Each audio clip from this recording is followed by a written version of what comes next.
বলিউড বাদশা শাহরুখ খানের বাড়ি ঘিরে অনেক মানুষের কৌতূহল। অনেকেই এই বাড়িটি দেখতে আসেন পর্যটন কেন্দ্র হিসেবে। তবে এবার জানা গেল বলিউড সুপারস্টারের সেই বাড়িটি ছেড়ে দিয়েছেন সপরিবারে।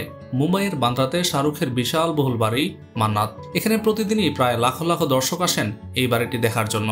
শাহরুখের বাড়ির ছাড়ার বিষয়ে জানা গেছে মান্নাতের অন্দরসজ্জা পরিবর্তন করা হবে, সে সংক্রান্ত কাজ শুরু হবে বাড়িতে। তাই আপাতত ওই বাড়ি ছেড়ে পালি হিলসের বাড়িতে থাকবেন কিং খান। আগামী মে মাস থেকে শুরু হবে মান্নাতের কাজ। টানা 2 বছর চলবে বাড়ির কাজ। মান্নাতে আরো 2 তলা যোগ করা হবে এমনই জানা গিয়েছে। আর এর জন্য প্রশাসনের পক্ষ থেকে গৌরী খান অনুমতি নিয়েছিলেন 2024 সালে।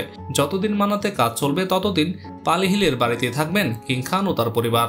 পালি হিলের সেই আবাসনের 4 তলা ভাড়া নিয়েছেন শাহরুখ খান ও গৌরী। বছরে 2.90 কোটি রুপি ভাড়া দিতে হবে নতুন এই বাসার জন্য।